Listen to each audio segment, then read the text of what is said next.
Hola amigas y amigos, volví después de un mes de inactividad. La verdad que estuve con muchas cosas, sigo en Barcelona, vine para acá, estuve dando un montón de consultas, algunos de ustedes probablemente están en el reto, haciendo un reto también de astrología, haciendo un montón de documentos, papeles y demás, así que bueno, estuve con muchas cosas, pero finalmente pude organizarme un poco, ya tenía preparado el texto, ya tenía preparados los párrafos que quería hablar, intenté grabarlo, después se me desgrabó, bueno, fue todo un lío, pero finalmente estoy acá para seguir con este club de lectura que me encanta. Y como estamos haciendo astrología humanística, estamos haciendo astrología psicológica, junguiana, bueno, vamos a los astrólogos que han desarrollado estos conocimientos para nosotros, ¿no? Empezando por Dane Rudyard. No he compartido ningún texto de Dane Rudyard porque tiene una escritura un poco más compleja, pero en algún momento podría buscar algún texto que sea un poco más llevadero y compartírselo, porque Dane Rudyard era un astrólogo de origen francés que a mediados del siglo XX, empieza a leer la obra de Jung y empieza a articular los conocimientos junguianos con la astrología, y él fue el que hizo un poco el puente entre la astrología y la psicología. Jung ya cuenta en sus escritos que él le levantaba la carta natal a sus pacientes, pero él no deja una guía astrológica para que nosotros interpretemos los símbolos astrológicos desde una mirada psicológica. Eso no existía antiguamente, la astrología era predictiva. Entonces fue Dane Rudyard quien, leyendo la obra de Jung, empieza a hacer estos links entre la psicología profunda de Jung y la astrología, que en ese momento todavía era muy tradicional, no estaba puesta al servicio de comprender la psique humana. Y después, más o menos en la década de los 80, 90, surgieron unos astrólogos increíbles, la mayoría psicólogos, psicoanalistas. Por ejemplo, hoy vamos a hablar de un texto de Liz Green. Liz Green es una de mis autoras favoritas, escribió decenas, una virginiana que escribió decenas y decenas de libros. Son maravillosos sus libros, realmente se los recomiendo un montón. Ella nació el 4 de septiembre de 1946, es británica-americana, nació en Londres, pero su madre era de Estados Unidos, y ella, basándose en las escrituras de Jung, como psicóloga, ¿no? También empieza a investigar la astrología a la luz de la psicología y crea una escuela que es muy conocida en Londres, que es CPA London, CPA London, y tiene una página web, es www.cpalondon.com, y también tiene una editorial. Hay algunos libros de su escuela, y de su escuela, los docentes de su escuela han surgido, les diría, de los mejores libros de astrología humanística que podemos encontrarnos. Ella también fue la creadora de una página muy famosa que es astro.com. Habrán ingresado a astro.com, Astrodatabank, y una base de datos de más de 35.000 cartas natales de famosos y de personas de todo el mundo, donde se puede utilizar esa información para hacer investigación. En fin, es maravilloso todo lo que ella nos ha legado. Todavía está viva, tiene 74 años y todavía sigue escribiendo, sigue produciendo, así que bueno, es maravilloso. Y hoy vamos a hablar de un libro que escribió, Guía Astrológica para Vivir con los Demás, /Relaciones Humanas. Tuvo estas dos traducciones. Vamos a hablar sobre, básicamente esto que venimos hablando, que tiene que ver con la convivencia con las relaciones humanas, ¿sí? A la luz de la astrología. La astrología nos da muchísima información a la hora de comprender las personas, las interacciones con los demás, ¿sí? Y para comprendernos a nosotros mismos también, ¿no? Así que bueno, vamos a empezar con este texto. Si ustedes lo tienen, es de editorial Urano, creo que es la única editorial. Yo en este momento, como estoy afuera, no tengo la versión en papel, entonces solamente tengo la versión digital, pero la numeración es la misma. Si ustedes tienen el libro, pueden irse a la página 16. Sí, vamos a arrancar en la página 16, vamos a ir leyendo algunas cosas y se las voy a ir explicando, ¿sí? Más o menos en la página 16, al final, relacionarse es un aspecto fundamental de la vida. Es arquetípico, lo cual significa que se trata de una experiencia que traspasa no solamente la estructura básica de la psique humana, sino del universo en su totalidad. Entonces está hablando de nuestra necesidad como seres humanos de relacionarnos, somos seres gregarios. Hay una pulsión que nos lleva a vincularnos con los demás. Ya partiendo de nuestro apego primario en el que necesitamos, nacemos en un estado de vulnerabilidad mucho mayor que cualquier otra especie de la naturaleza y necesitamos la relación con los demás. Y además somos seres de la cultura, somos seres del lenguaje, ¿no? Donde lleva mucho tiempo, años, incorporar el lenguaje, ¿sí?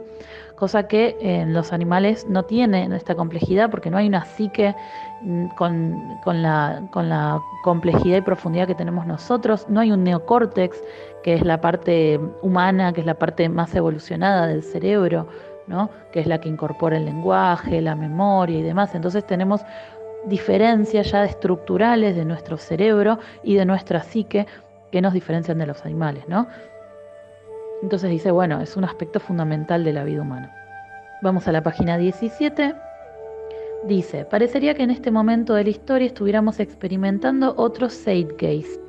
Esta palabra está en itálica, ¿sí? Es Zeitgeist, Zeitgeist, Zeitgeist. Es una palabra alemana, que es algo así como el espíritu de la época, ¿no? Es como lo que está dando vueltas en la conciencia colectiva. Hoy día, no sé, podemos hablar de las redes sociales, de Instagram, de TikTok, de la pandemia, ¿no? Eso es el zeitgeist de la época. Es la idiosincrasia de la humanidad en tanto conciencia colectiva. Dice, aunque en la actualidad su incierto bosquejo solo sea visible para quienes hayan estudiado el lenguaje del simbolismo. Es posible que este cambio de conciencia que la astrología ha bautizado con el nombre simbólico de la era de Acuario tenga como uno de sus motivos centrales la pugna hacia el conocimiento interior, es decir, hacia un conocimiento que complemente la importancia dada al conocimiento exterior con el que ya estamos familiarizados. Parecería que el espíritu de nuestra época actual estuviera hondamente preocupado por el entendimiento de sí mismo y por la búsqueda de significado. Y por más que se pueda atribuir esta búsqueda a los cambios económicos y políticos que inevitablemente provocan tensión, estrés y autocuestionamientos, también es posible considerar que estas dos tendencias concurrentes, la conmoción socioeconómica y lo que se puede describir simplemente como una búsqueda espiritual, son acontecimientos sincrónicos. Es decir, que uno no tiene por qué ser necesariamente causa del otro, sino que ambos pueden ser sintomáticos de un cambio interior profundo que se está produciendo en la psique colectiva de la humanidad. Bueno, muy interesante, ¿no? Ella está hablando de estos cambios a nivel económico, a nivel de sociedad, no está hablando actualmente, este texto yo sé que tiene unos 30 años, entonces está hablando de cuestiones vinculadas, ¿sí?, a los cambios que se van produciendo en la humanidad, que no solo producen cambios económicos, sí, 1977, les acabo de verificarlo en internet, bueno, ya tiene unos cuantos años este texto, ¿no? Seguimos con estos cambios a nivel sociales, políticos, económicos, pero dice que hay como una sincronicidad. La sincronicidad es cuando tenemos la consecución de dos eventos, uno interno y uno externo, que no están relacionados por la causación, que no son causa-efecto, sino que coinciden simultáneamente en el tiempo y en el espacio, ¿sí? Por ejemplo, les pongo un ejemplo simple de lo que es la sincronicidad. Pienso en una persona, salgo a la calle un ratito después y me la encuentro. Entonces, simultáneamente hubo un evento interno, que es el pensamiento, o una idea, un sueño puede ser, ¿sí? Y me encuentro eso en la realidad, ¿sí? Entonces, esto es lo que Jung le denomina las sincronicidades. Y esto lo podemos encontrar, todo el tiempo vivimos llenos de sincronicidades, pero todo el tiempo. Se los prometo que si ustedes están atentos o atentas van a encontrar un montón de sincronicidades. Piensa en una cosa y ocurre, y esto tiene que ver con que la vida, el universo se mueve a través del principio de sincronicidad, que está constantemente presente en nuestras vidas. Jung tiene un ejemplo que estaba hablando justamente con una paciente, estaban interpretando un sueño que había tenido con un escarabajo. Los escarabajos son un símbolo del antiguo Egipto, entonces empiezan a asociar, tanto desde su inconsciente personal como desde el inconsciente colectivo, qué representa el escarabajo. Él es de Suiza, de Zúrich, y apareció en la ventana, a los pocos minutos de estar hablando de este escarabajo, un escarabajo volador, que él dice, no es algo normal, cotidiano encontrarse un escarabajo en la ventana, ¿no? Entonces él abrió la ventana, lo dejó pasar y eso le dio la pauta del principio de sincronicidad. Para mí es súper interesante porque la sincronicidad es como uno de los conceptos fundamentales de la psicología profunda, de la psicología de Jung, y que es justamente el principio sobre el que se apoya la psicología humanística. La psicología humanística nos dice que el cielo, que la disposición de los planetas en el cielo es sincronístico con nuestra personalidad, con nuestro camino de vida, con lo que venimos a desarrollar. O sea que en el momento en el que nacemos se da esa sincronicidad entre el cielo y la tierra, ¿no? Y que todo lo que ocurre en el cielo sincronísticamente ocurre en la tierra y al revés, como el principio de correspondencia que dice como es abajo es arriba, como es arriba es abajo. Entonces nos está diciendo que no hay una causación. Nosotros desde la astrología humanística no pensamos que hay una causación de que el cielo, de que los planetas nos producen cosas a los seres humanos, sino que el cielo es un mapa de ruta que nos permite ver lo que ocurre dentro nuestro.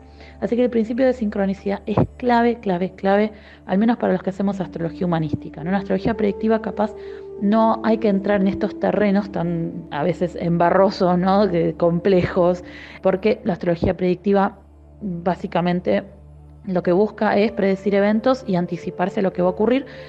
Comprende que la astrología funciona por la ley de causa-efecto. Pero desde que surge Jung en el siglo XX, principios del siglo XX, y establece, ¿no? que la psique humana y que la vida es un intercambio entre el afuera y el adentro, que nuestro inconsciente no está solo dentro de nuestra mente, sino que está en nuestro campo energético, ya empezamos a replantearnos esta idea de que el planeta me causa un cierto efecto. Y empezamos a pensar que esto funciona en términos de sincronicidad. Así que bueno, voy a dejar este tema de la sincronicidad aparte porque yo puedo estar horas hablando de estos temas porque me parecen fascinantes. Como les dije en el podcast anterior, sigo con la idea de buscar algún texto, posiblemente hable de un texto de Marie-Lou von Franz, que era la mano derecha de Jung, que habla sobre la sincronicidad, porque quiero transmitirles un poco más esta idea con más profundidad, quiero que sigamos investigando, pensándolos, pero es fundamental y como astrólogos humanistas que somos o que aspiramos a ser, tenemos que comprender cómo funcionan. La psique humana y el Zeitgeist, que es tan difícil de pronunciar, del que habla Liz Grimm, es algo así como la conciencia de la humanidad, que es muy importante porque lo que está diciendo es que esa conciencia de la humanidad también funciona acorde al principio de sincronicidad. Es muy importante esto, ¿no? Entonces dice, bueno, todos estos cambios culturales, sociales, económicos, políticos, no son casuales y funcionan de acuerdo al principio de sincronicidad con todos los cambios que se están produciendo en la conciencia colectiva. Y que esto que les ponemos el nombre de era de Acuario, que estamos en los albores de la era de Acuario, estamos en la antesala de la era de Acuario, dentro de 200 años, técnicamente y estrictamente hablando, vamos a ingresar dentro de la era de Acuario, pero ya estamos acercándonos a esa energía, ¿no? Lo que representa es esto, es un cambio de conciencia en la humanidad, ¿no? Entonces todos estos cambios que a veces provocan tensión, dice Liz Grimm, cuestionamientos y demás, también tiene que ver con esta búsqueda espiritual del ser humano que empieza a mirar hacia adentro, ¿no? Y que empieza a buscar comprender sus motivaciones, comprenderse como seres humanos, comprender todos estos cambios tan profundos que hemos vivido como humanidad, ¿no? Venimos de un siglo muy difícil, el siglo XX ha sido terrible para la humanidad, terrible, ¿no? Imagínense que esto lo escribe en los 70, bueno, ¿no? Había también mucho movimiento social, estaban en Estados Unidos todos estos movimientos por la paz mundial, estábamos en una época, bueno, pues esto es para largo, ¿no? Pero se había producido la conjunción Plutón-Urano en Virgo, ¿no? Entonces esto da lugar a esos movimientos de liberación a través de la naturaleza, a través del contacto con la tierra, empieza la ecología, empieza la conciencia ecológica, ¿no? La humanidad no tenía conciencia ecológica. En la época de los 50 tiraban todo en las plazas, en las calles, en las aguas y no tenían conciencia. Pensemos cuánto hemos avanzado como humanidad, ¿no? Bueno, entonces lo que dice es que esto no es que una cosa causa la otra, sino que este cambio interior corresponde con ese cambio exterior que se está dando en la humanidad. Y que yo creo que esto sigue siendo muy vigente. actualmente. Y bueno, ni hablar con esta pandemia que estamos viviendo, ¿no? Todavía ahora. Bueno, pasemos a la página 18 y dice, el párrafo empieza diciendo, con su nombre actual, la psicología es una ciencia muy nueva, que además en muchos sentidos es inexperta y primitiva, como lo es todo lo que está en su infancia. Sin embargo, la psicología es uno de los pocos mapas de fiar que tenemos, por más que el trazado del mismo se vaya haciendo simultáneamente con el proceso de exploración. La psicología en su sentido más profundo, sin embargo, ha existido durante largo tiempo con otros nombres y quizás la astrología haya sido el primero de ellos. Bien, bueno, entonces la astrología humanística, que es la que hacemos nosotros, es astrología psicológica. Entonces, Liz Green nos recuerda que la palabra psicología, esto en la página 19, proviene del griego psique, que significa alma, y logos, que significa sabiduría, ¿no? Entonces, como el estudio del alma o el deseo de saber sobre el alma humana. Y dice, parecería que en ciertos círculos la más antigua y la más nueva de las ciencias estuvieran enlazándose en un curiosísimo matrimonio. O sea, se refiere a la astrología, que es la disciplina más antigua de la humanidad, y la psicología, que es muy reciente. La psicología formalmente empieza en el 1900, ¿no? Freud espera el 1900, al cambio de siglo, para publicar La interpretación de los sueños. Ya desde el 85 venía hablando de la histeria, de la neurosis, ¿sí? Pero 1900 fue como un momento clave, aparece el primer laboratorio de psicología en Alemania. O sea, surge desde el psicoanálisis y desde las psicologías más duras. Ya existía la psiquiatría, ¿sí? La psiquiatría tiene muchísimos años, pero también existía desde un lugar también muy del dogma, ¿no? Porque no existía el positivismo, que es esta doctrina que aplica a todas las ciencias, ¿no? Que busca comprobar científicamente los postulados. Por ejemplo, antiguamente, en el siglo XIX, XVIII, se creía que las enfermedades mentales se transmitían a través del aire. Los neuropsiquiátricos se creaban en las afueras de las ciudades o se dejaban como mucha distancia con el resto de la ciudad, porque se creía que esto era contagioso, ¿no? Eran totalmente irracionales, pero se creía que producían efectos como los baños fríos, eran métodos de tortura, ¿no? Y realmente no había conocimiento sobre lo que eran las enfermedades mentales. Esto fue surgiendo en el 1800, en el 1900. Y después, bueno, la psicología se separa de la psiquiatría, porque la psiquiatría se basaba mucho en el modelo médico, y la psicología empieza a pensar la conducta humana, los pensamientos, la cognición humana y el inconsciente. También podemos separar lo que es la psicología del psicoanálisis, ¿no? Los que hacemos psicoanálisis, de la vertiente, porque hay muchas líneas de psicoanálisis. Freudiano, lacaniano, bueno, junguiano, que está ahí, que algunos no le llaman psicoanálisis, de la escuela inglesa, de la escuela francesa, hay muchas líneas de psicoanálisis, pero básicamente todos los que creemos y sabemos que existe el inconsciente, que tiene sus formas de manifestación y que buscamos explorar el inconsciente, de alguna manera estamos haciendo psicoanálisis. Versus la psicología, que la psicología propiamente dicha dice el inconsciente no es algo medible, sino que lo que vamos a buscar es comprender la conducta y los pensamientos. Así que ahí también podemos hacer una distinción. Pero bueno, básicamente lo que hacemos en astrología humanística es este matrimonio del que habla Liz Green entre la psicología y la astrología. Y dice, si bien el fruto de esta unión no está totalmente reconocido, constituye el tema de este libro. Y si consideramos la idea de que las relaciones son, entre otras cosas, una senda hacia el autodescubrimiento del individuo, es probable que la antigua sabiduría astrológica y las modernas instituciones de la psicología profunda, juntas, puedan decirnos algo sobre las maneras en que nos relacionamos con otras personas. Nos está diciendo que la astrología puede ayudar muchísimo a comprender cómo funcionan las relaciones humanas, ¿no? Porque en definitiva las relaciones humanas serán un reflejo de nuestra psique, y al mismo tiempo las relaciones humanas también afectan nuestra psique, nuestra configuración psicológica. Bien, sigue diciendo, una carta natal bien levantada es un mapa simbólico de la psique humana individual. Este mapa es como una semilla, esto es clave, porque contiene como un microcosmos los potenciales existentes en el individuo y los periodos de la vida de éste en que esos potenciales tienen la probabilidad de llegar a actualizarse. Aunque la imaginería astrológica sea diferente de la terminología más exacta de la psicología, el mapa astrológico del nacimiento puede ser equiparado a esos modelos de la psique que nos han ofrecido hombres tan dotados de genio y de penetración en el campo psicológico como pueden serlo, Carl Gustav Jung o Roberto Sajoli, etc., ¿no? Pero los modelos no son más que modelos, no son una realidad ni están hechos para ser interpretados como tal. Un modelo es en verdad una alusión, una inferencia, una lente a través de la cual, si miramos con cuidado, podemos tener un atisbo de aquello que no puede ser articulado en palabras ni expresado en conceptos. El corazón de cada ser humano es un misterio, y la esencia de la atracción y de la repulsión entre individuos es igualmente un misterio, por más que intentemos delimitarlo en términos conceptuales. Pero si contamos con los mapas adecuados, podemos empezar por lo menos a sondear el misterio con el corazón, aunque no podamos captarlo con el intelecto. ¡Qué lindo párrafo! ¡Qué hermosura! Página 19 del libro de las relaciones humanas de Lis Green. Hermoso, hermoso párrafo, y estoy completamente de acuerdo, ¿no? Cuando uno a veces quiere certeza, pero decime por qué me pasa esto, pero decime qué hago, ¿no? Uno quiere soluciones fáciles, rápidas.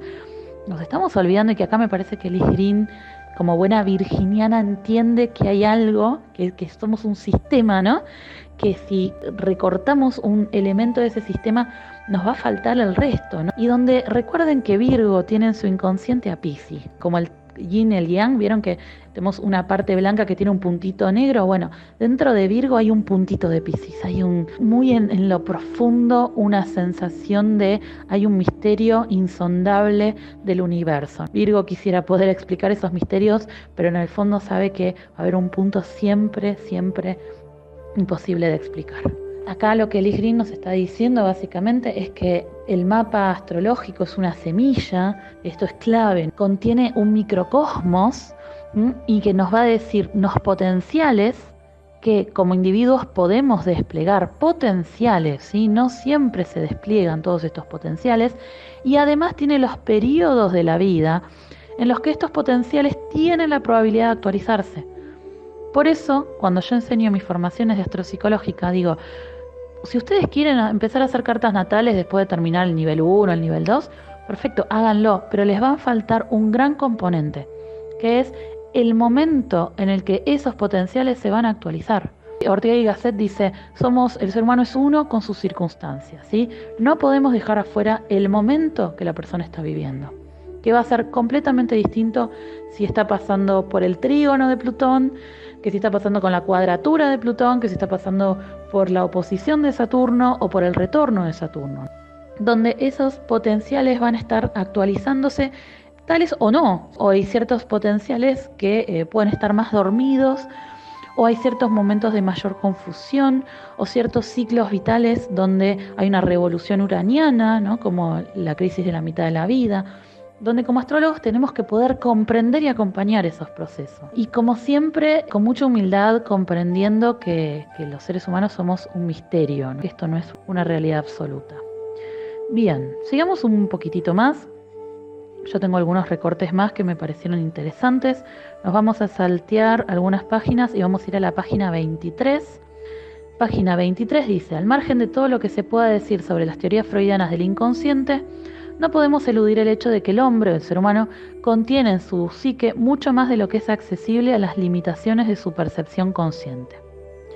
Ya sea que estemos realmente motivados por necesidades biológicas, como sostenía Freud, o por una voluntad de poder, como sugirió Adler, o el impulso hacia la totalidad, como decía Jung. Los psicoanalistas han discutido mucho respecto a cuál es la base de la psique. Freud, como buen taurino, ascendente Escorpio, él dice que nuestras pulsiones se apuntalan en necesidades biológicas, materiales, corporales. Yo estoy completamente de acuerdo con ese postulado, porque la pulsión surge del cuerpo. Primero somos cuerpo, ¿no? De la lunar. Después, Adler dice que es una voluntad de poder, es como mucho más plutoniano. Jung, como buen leonino, ascendente en Acuario, rompe con esas ideas y él establece que lo que el ser humano busca es la completud, la totalidad. No, esta es una idea más leonina, ¿no? Yo creo que no es que Jung esté equivocado, Freud esté lo correcto. Yo creo que son distintas formas de pensar la psique. Dice, independientemente de cuáles son la motivación de esas necesidades biológicas, o sea, de esa pulsión, dónde se apuntala, lo que no podemos negar, dice, es que no tenemos conciencia de nuestras motivaciones, y como tenemos un cierto grado de ceguera, entonces mal podemos percibir la de nuestros semejantes.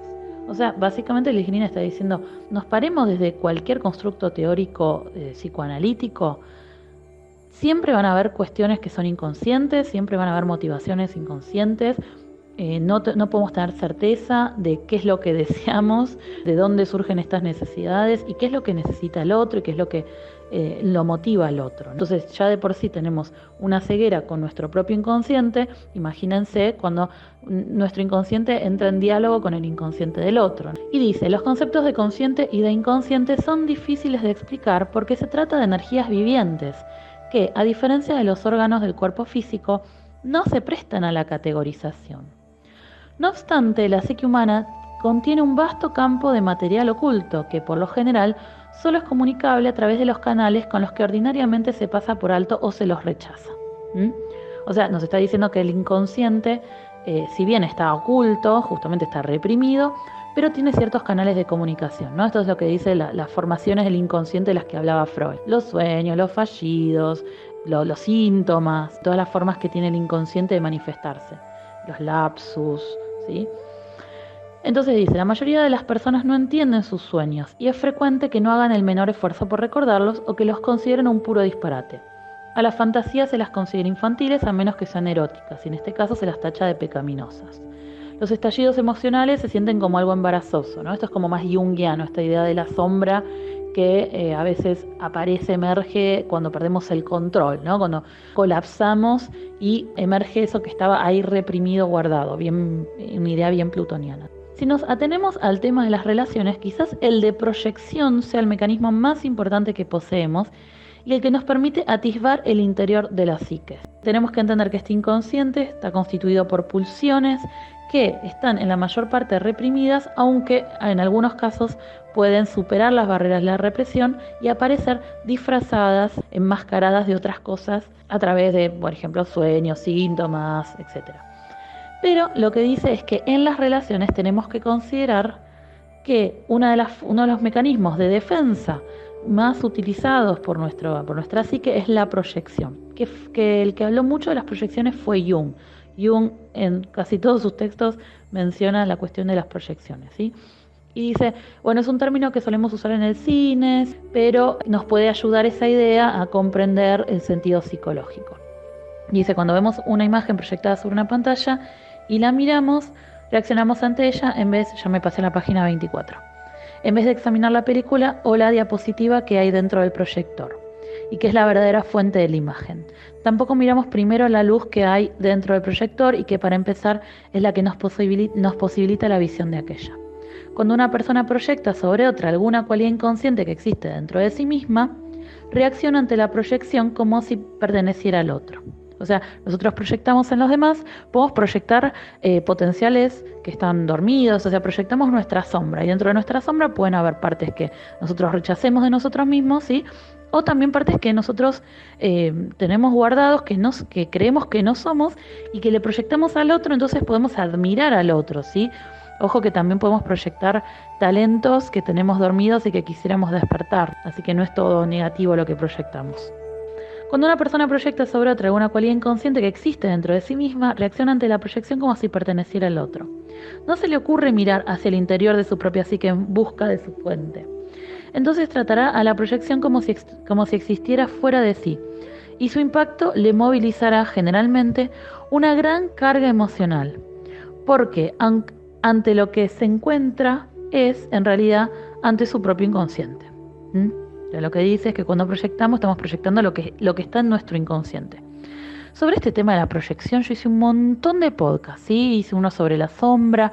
Les sugiero que si quieren profundizar, escuchen ese podcast, que fue el primer podcast del club de lectura que hice, que estuve hablando del libro Encuentro con la sombra, que es un librazo, ese libro me encanta, que tiene un montón de textos de distintos, algunos de Jung y otros de autores post-jungianos, que hablo sobre la sombra y que hago la precaución de que, ojo, no todo es proyección, ¿sí? Porque cuando uno denuncia un maltrato, un abuso, un violador, o sea, cuando uno dice, bueno, Hitler fue un genocida, yo no estoy proyectando el genocidio, ¿sí?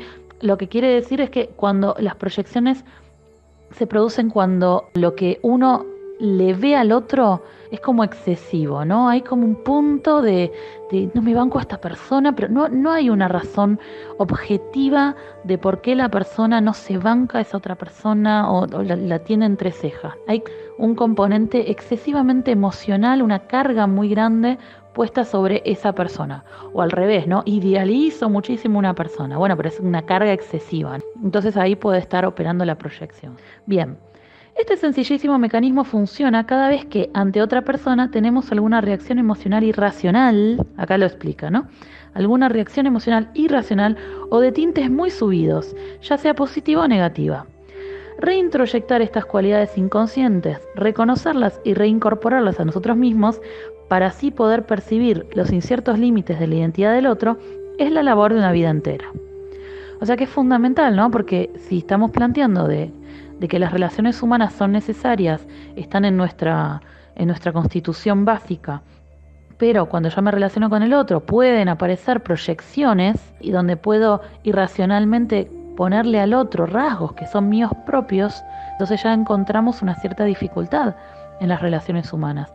Y me parece que es clave que Liz Green aborde estos temas al principio del libro, ¿no? Porque es fundamental que entendamos que las proyecciones se van a dar en las relaciones humanas, en algunas más, en otras menos, pero es fundamental que tengamos este trabajo de autoconciencia, de ir viendo qué es lo que realmente es del otro y cuánto es una excesiva proyección de mis propios rasgos que están en sombra y que no quiero o no puedo reconocer de mí misma, ¿no?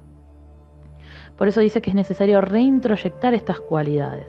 Y dice que esta es una labor de la vida entera. Yo estoy de acuerdo, esto es toda la vida, ¿no? Y a veces necesitamos un analista, un terapeuta que nos ayude a ser conscientes de esas proyecciones. Y ciertamente no estamos cerca de lograrlo, sino que nos alejamos cada vez más cuando el establecimiento de la ruptura de la relación responde a reacciones basadas en nuestras propias proyecciones. O sea que a veces esto puede llevarnos a romper la relación y de esa forma, en vez de crecer, cada vez que hacemos consciente nuestro inconsciente, crecemos un poco más. Esto es muy difícil, por ejemplo, en las relaciones con nuestros padres, donde se juegan también cuestiones de nuestro apego primario y donde a veces es mucho lo que proyectamos en ellos.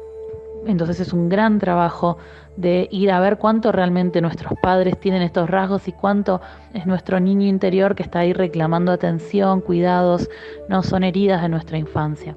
Esto también lo podemos después trasladar a nuestra relación de pareja, ¿no? Donde esas heridas de la infancia que quedaron ahí bloqueadas, después buscamos que nuestra pareja las satisfaga. Bueno, aparentemente, página 25, aparentemente desde el nacimiento, el yo evoluciona de acuerdo con líneas bien determinadas. Si fuéramos totalmente un producto de nuestra herencia, nuestro condicionamiento y nuestro medio, niños nacidos en las mismas circunstancias serían exactamente iguales desde el punto de vista psicológico, cosa que por supuesto no sucede. Y después aparece una cita que dice: la disposición individual es ya un factor en la niñez, es innata y no algo adquirido en el curso de la vida. La astrología sugiere también que el temperamento es inherente al individuo desde el nacimiento. Muy interesante, acá hace una diferencia con la psicología, especialmente, sí, con la psicología y con el psicoanálisis también, porque salvo las últimas vertientes, hay como muchas olas dentro de la psicología, ¿no? En la década de los 70, más o menos donde escribe esto Liz Green, surge el humanismo dentro de la psicología, y ya en los 70, con los psicodélicos y con toda esta vertiente espiritual, aparece la psicología transpersonal, que recupera las obras de Jung, ahí aparece Asa Jolin y otros autores que postulan como un componente transpersonal que todos traemos como en nuestra estructura, ¿no? Entonces ahí la psicología se nutre del budismo, del hinduismo, de la psicología de Oriente, el cuarto camino de Gurdjieff, y empiezan a aparecer toda una vertiente como mucho más alternativa, no ortodoxa, no oficial, porque esto no está dentro de las currículas de las carreras de grado de psicología, pero surge toda una psicología como más transpersonal que busca entender lo que traemos más allá de nuestro código genético, ¿no? Y empiezan a postular esta idea, ¿no? Que también sostenemos en la astrología, de que hay como un temperamento, dice acá, ¿no? Hay algo que ya tenemos incorporado al nacer. Si ustedes creen en la reencarnación, podríamos pensar que esto ya lo traemos de otras vidas. Si no creen en la reencarnación, bueno, ahí habría que ver en qué se postula esta idea básica, ¿no? Como que ya traemos algo que ya es inherente, innato a nosotros como individuos. Y dice: Y bueno, y que entender algo de astrología puede ayudar a percibir la naturaleza de esa semilla que crece hasta convertirse en el yo adulto.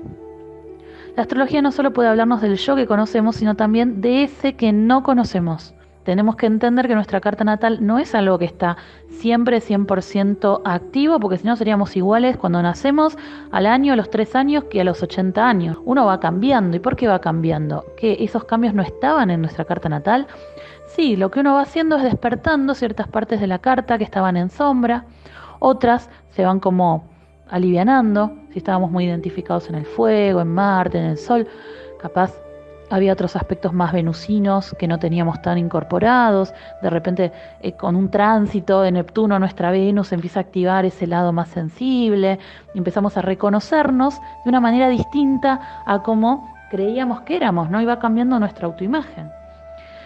Así que dice, a medida que avanzamos hacia la edad adulta, hay en nuestra naturaleza muchas cualidades que, aún perteneciéndonos indudablemente, no se incorporan al desarrollo del yo.